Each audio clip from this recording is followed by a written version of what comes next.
Welcome, Jennifer Lamb, to Conversatorio Cubano, and congratulations on your awesome new book, The Subject of Revolution, 2024. I'm really excited that you're here, and I'm really excited about the nature of the research that you've done and the originality of the argument. So I want to start with, I think, one of the most foundational aspects of the book. In your introduction, you write that for revolutions to become a way of life, they need to penetrate the realm of culture, infusing artistic practice and popular habits. And so a lot of the book demonstrates how this happened. And I think at many levels, it happened emotionally, it happened in an intimate way, it happened sometimes insidiously. So I wonder if you could tell us what you think were the most striking strategies that the leadership of the Cuban Revolution used and their supporters to achieve this kind of cultural penetration. Yeah. Well, first, I just want to say thank you to you, Lily, for inviting me to talk about this book. And I do feel like, in a lot of ways, this book is born out of, at this point, decades, plural, of conversations between the two of us. So this is a really exciting opportunity for me as well to be able to talk about it as some kind of culmination of that dialogue. So I think this is such an interesting question. And in a way, I conceive of the entire book as a response to that.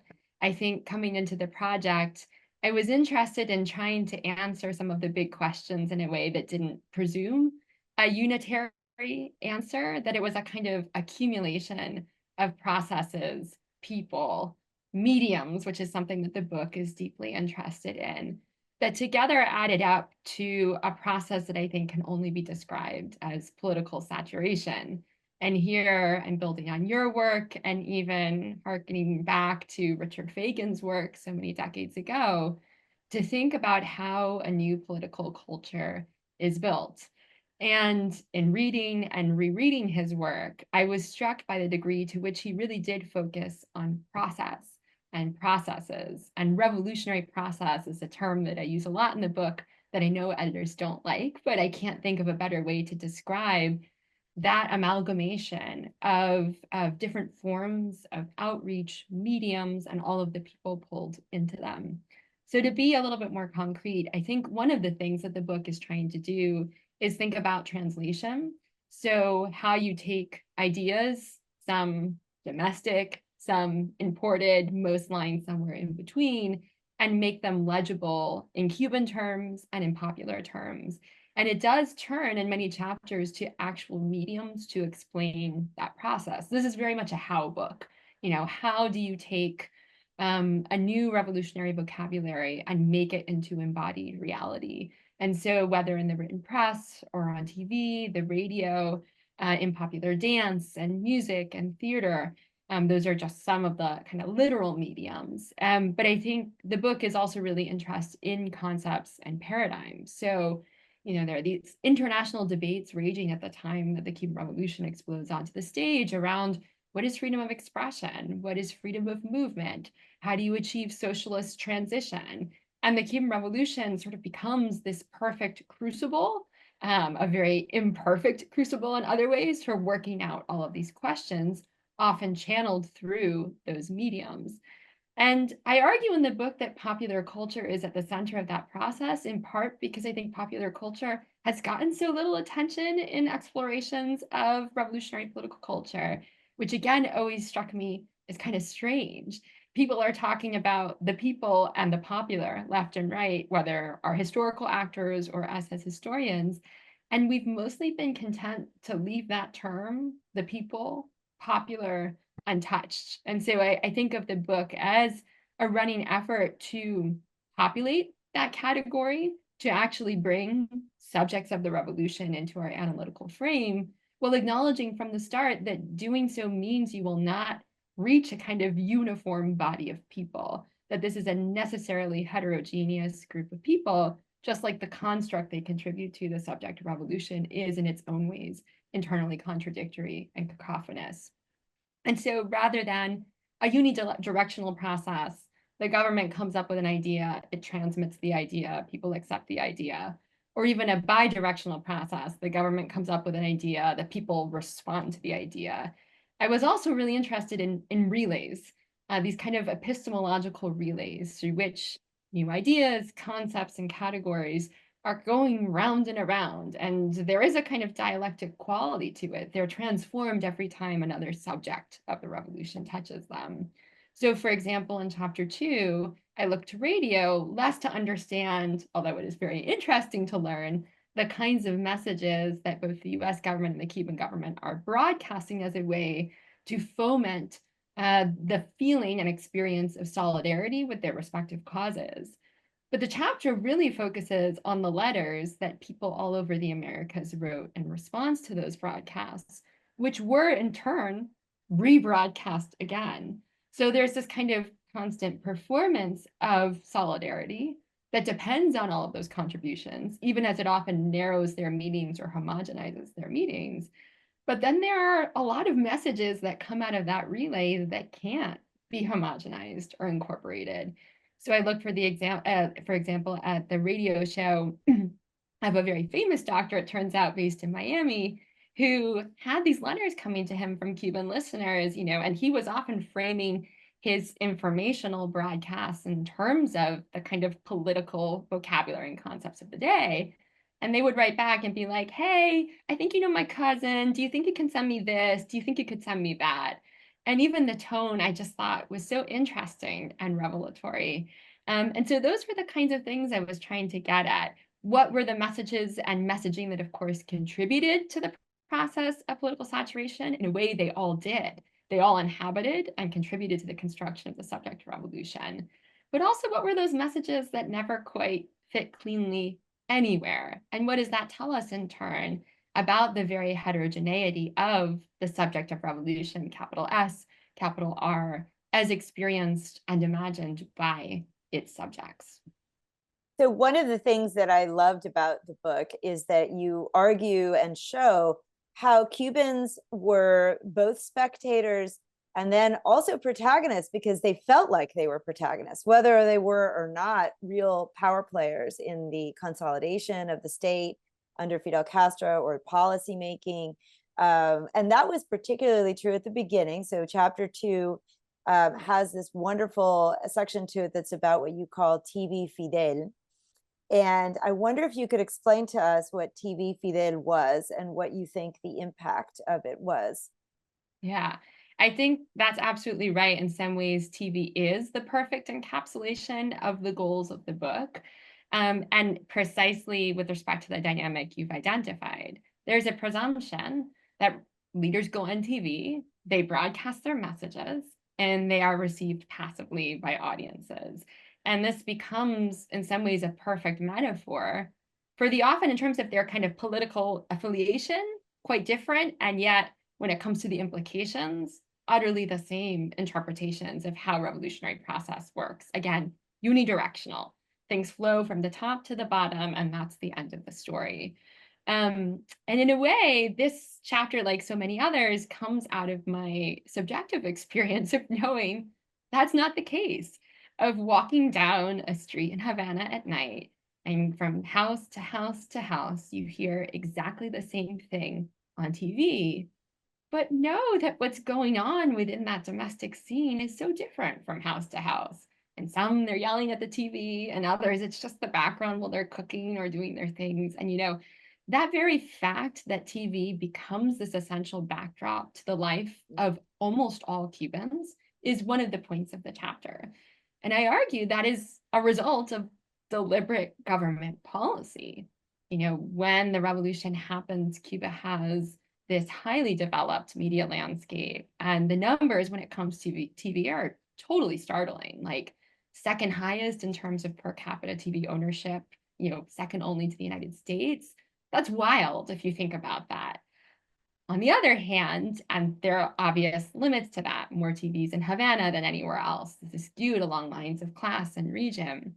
I would encounter these stories talking to people about, yeah, there was only one TV in our town, but at night, all the kids would try to peep through the window to catch what was going on.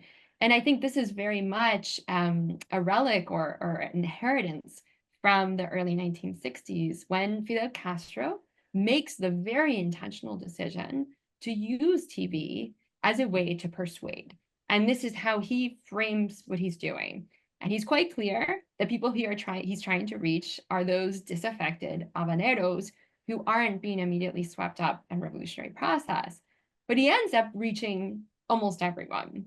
So I wanted to start in some ways by shifting our archetypal image of how revolutionary conversion happens. Of course, there's the Plaza Revolución, thousands and thousands of people thronging there. That's part of it.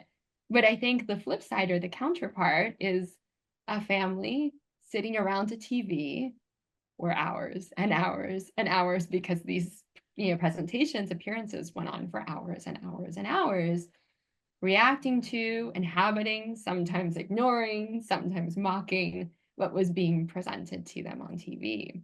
And what was deliberate strategy on the part of the government, TV as a vehicle to persuade, and also to obviate the more traditional channels of political outreach that are rapidly being closed in exactly this period with media nationalizations and the battles between Castro and other government officials and the independent press. But I didn't want to end there. I wanted to know, what was that interaction experience like on the other side? And so my first presumption in some ways is we won't ever know because we didn't feel it.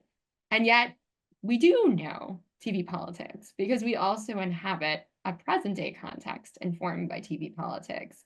So I was working on this chapter very much thinking with and through Donald Trump's appeal to TV as a political medium and the largely dismissive reaction on the part of pundits and journalists to what he was doing there. So little analysis of what he was saying, so little analysis of how he was saying it.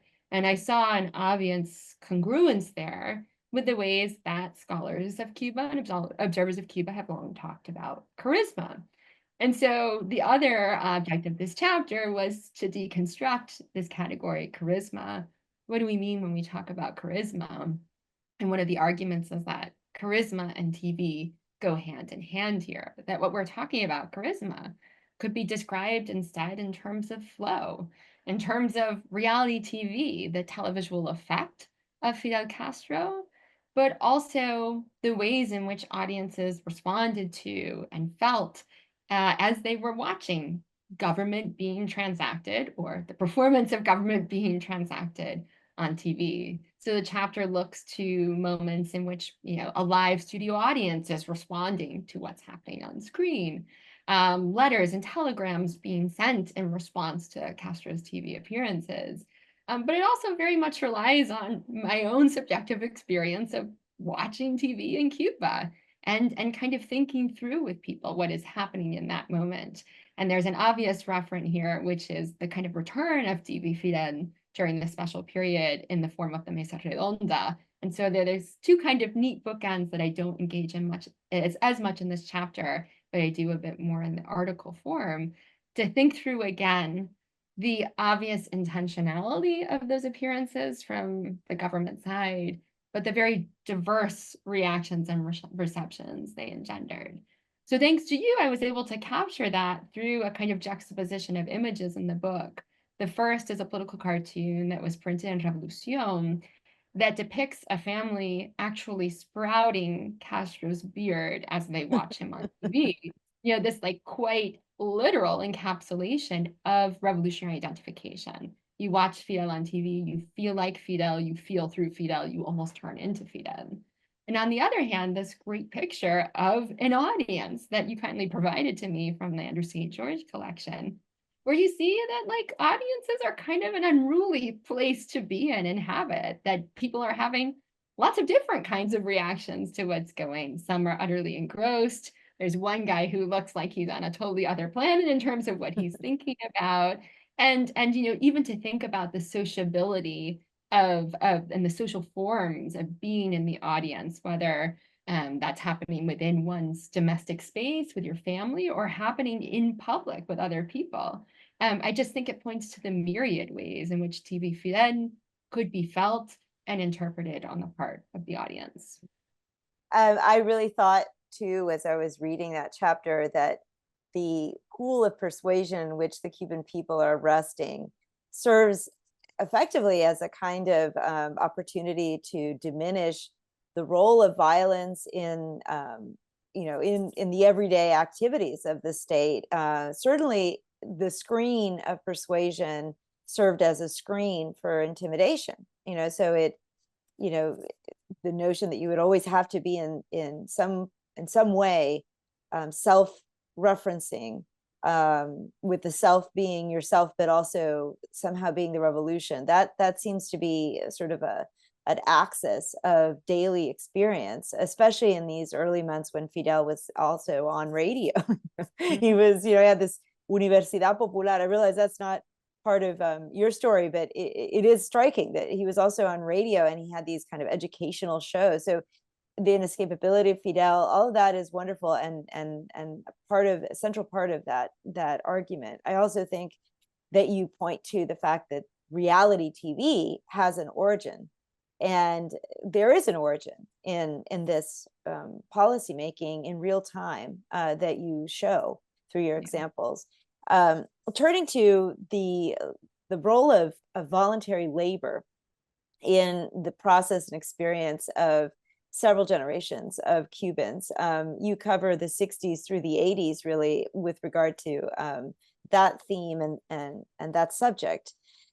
So at what point, there is a 1964 report in the book that you cite, that's a government report, that says that voluntary labor serves as a veritable lab for communism and a means by which people can become communists, without necessarily implying that they're all going to be militants or something of the Communist Party. But there is a result to participating in voluntary labor that is supposed to be palpable. Mm-hmm. And so I wonder if you could explain to those of us who are not experts what voluntary labor was in the 60s and 70s, and then how the Cuban government tracked voluntary labor in the lives of individuals in order to sort of measure the success of their own policies and the success of the supposed or alleged transformation of the person and the psychology and the ideology of the person into some form of communism. Yeah. This chapter, I think, for me, is the one that in some ways encapsulates the body of my work in thinking about Cuba. I feel like I've been thinking about work for as long as I have been a historian of Cuba. And so in my first book, or out of my first book, I ended up writing an article about work therapy and how to interpret work therapy in the context of the history of psychiatry after 1959. And I wanted to try to theorize, however imperfectly, the underlying logic that informed the emphasis on work, and especially uncompensated work, which in a way is something unique in terms of, say, what the Cuban government is doing versus other socialist or communist governments before it. This kind of leaning on voluntary labor, as it's called, as an ideological tool, as apart from labor as punishment, which of course there are plenty of touchstones and precedents for. And the kind of claims for the uniqueness of this on the part of Cuban officials, that this is something unique that they're doing and relying on voluntary work in this way. And I think there's an obvious economic context for all of this, the ebbs and dramatic flows in the kind of macroeconomic plans of the Cuban government in the 1960s, with the pivot away from agriculture and back to agriculture, and then dramatically to agriculture with the buildup to the 1970 sugar harvest. I mean, that's all part of this story, undoubtedly. But my point of entry was a little bit different. I remember even working on my dissertation, members of my committee who were not Cubanists would pick out words that I was using in English and be like, this doesn't mean what you think it means. This is not obvious. The one that they kept referring to was intervene as a transitive verb. The government intervened this place. That doesn't mean what you think it means. And in researching this book, I kept coming up against two words like that: superación on one hand and emulación on the other. And they're useful words because they're words that don't mean anything obvious to me as a non-Cuban, but do mean something to me as a Cubanist. I had a kind of working academic understanding of what these terms meant. but I wanted to have a more capacious kind of embodied understanding of what was meant by superación and emulación.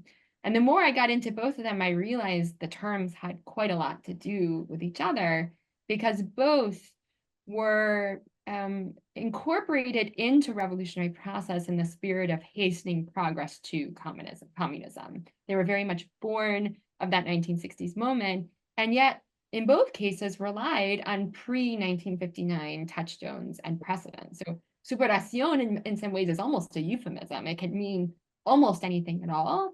And so I wanted to track how it was being used in real historical time and what kinds of projects it was being picked up. The understanding being, it seemed to me, that working on oneself, and there's a kind of Soviet precedent or touchstone for this, was a way to build communism. And I think right there, I've uttered a contradiction that I thought was really useful. Working on oneself to build a communist collective. That seemed almost antagonistic to the way we understand the building of communism as a collective process. And similarly, when it came to emulación, this idea of socialist competition, that you would actually try to beat each other, to distinguish yourself as a way to build communism. And I thought that contradiction was super useful. And it took me, obviously, to Foucault and to Foucault's ideas about discipline as such. And that's where I ultimately landed on this chapter, the building of new socialist routines that constitute individual Cubans as subjects in both senses of the word. They become individuated by their participation in these projects or refusal to participate in these projects. That serves to set them apart and constitute them as individuals. But it also makes them subjects of the revolution, again, willing or not, whether they participate or not. They're being pulled into revolutionary process in this way.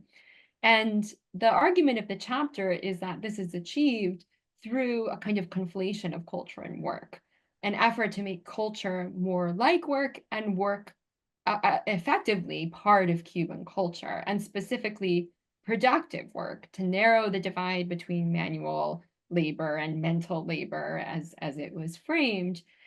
And that there was, again, a kind of dialectic here, an idea that through channeling certain elements of revolutionary process through the body, minds could be changed, and that the changing of minds in turn would impact the ways in which one inhabited one's body, specifically encouraging people who had never engaged in quote unquote productive work before to do so as a way to incorporate them into the revolutionary process, but also, again, obviously the framework contribute to the revolution's economic goals.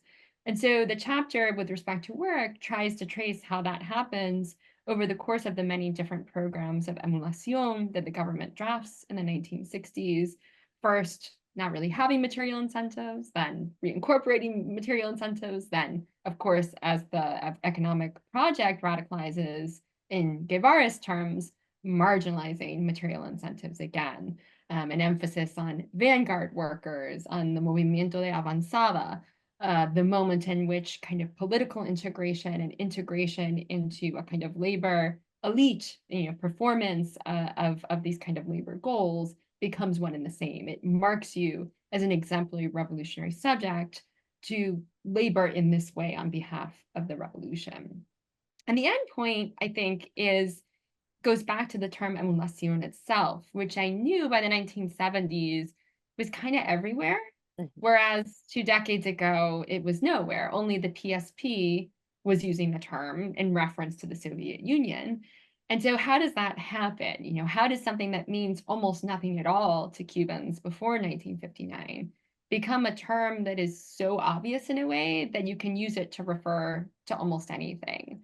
And that's what that chapter is trying to understand, in part by pointing to the very real ways in which labor and productive labor, uncompensated labor, serves this effort to individuate Cubans, to discipline Cubans, to incorporate them into revolutionary process, whether, again, as exemplary representatives of the revolution or subjects who have not measured up, heading towards the law against vagrancy, and all of these phenomena coming out of the failure of the 10 million ton harvest.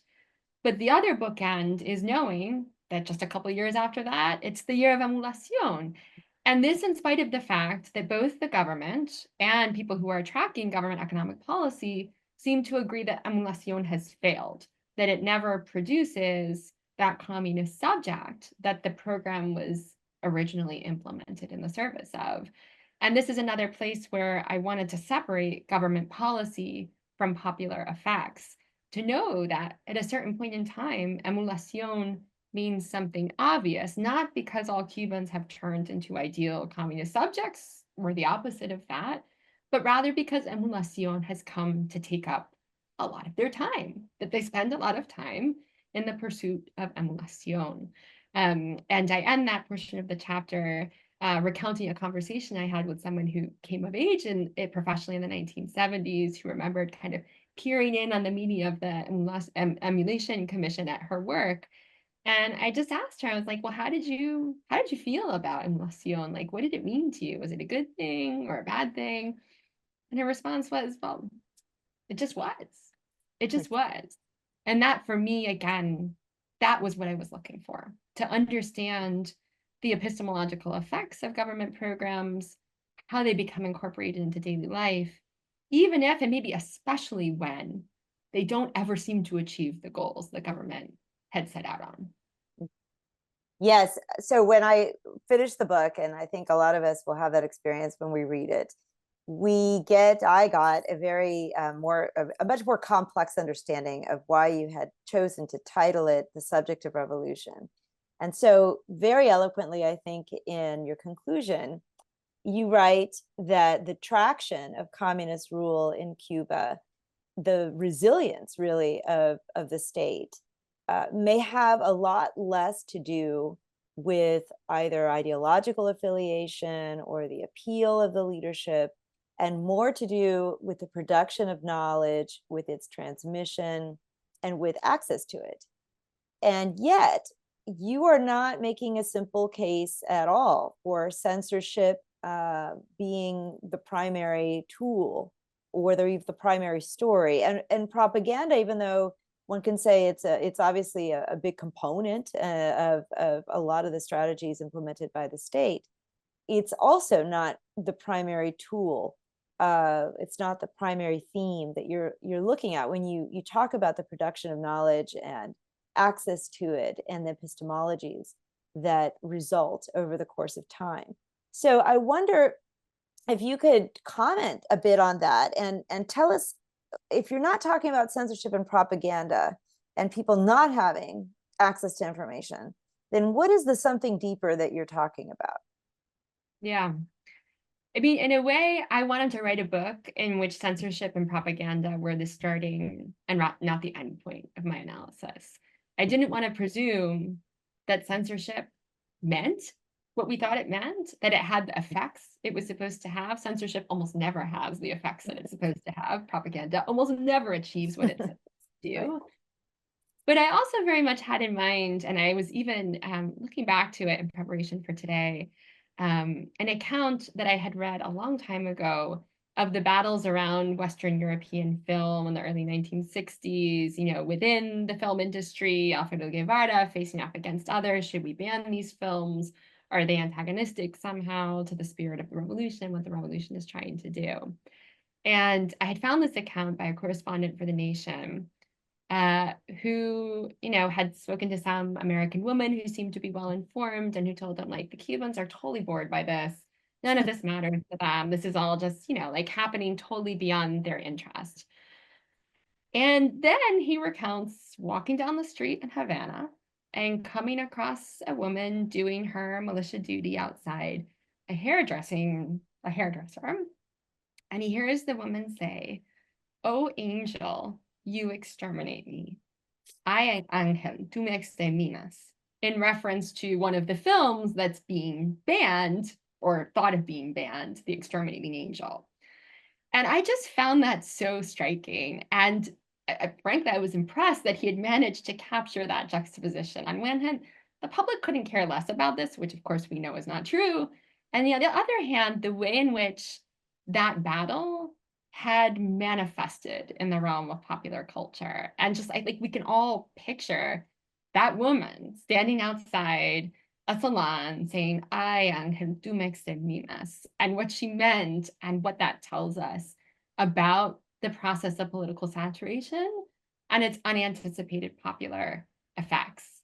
And I think all of us who study Cuba or travel to Cuba know that Cubans are such savvy readers of their reality that, the very fact of political saturation has forced them to become that kind of savvy reader that they have developed as a result of and in dialogue with revolutionary process, these sophisticated strategies for constructing knowledge, for disseminating knowledge and transmitting knowledge, which isn't to say all of that knowledge was always factually correct. I mean, this is something that gets bandied about a lot, right? But I was much more interested here again in the how. How do people respond to a context in which the traditional channels through which they've accessed information change almost overnight to something else? What kinds of mechanisms and mediums for accessing, consuming, and producing knowledge emerge in response?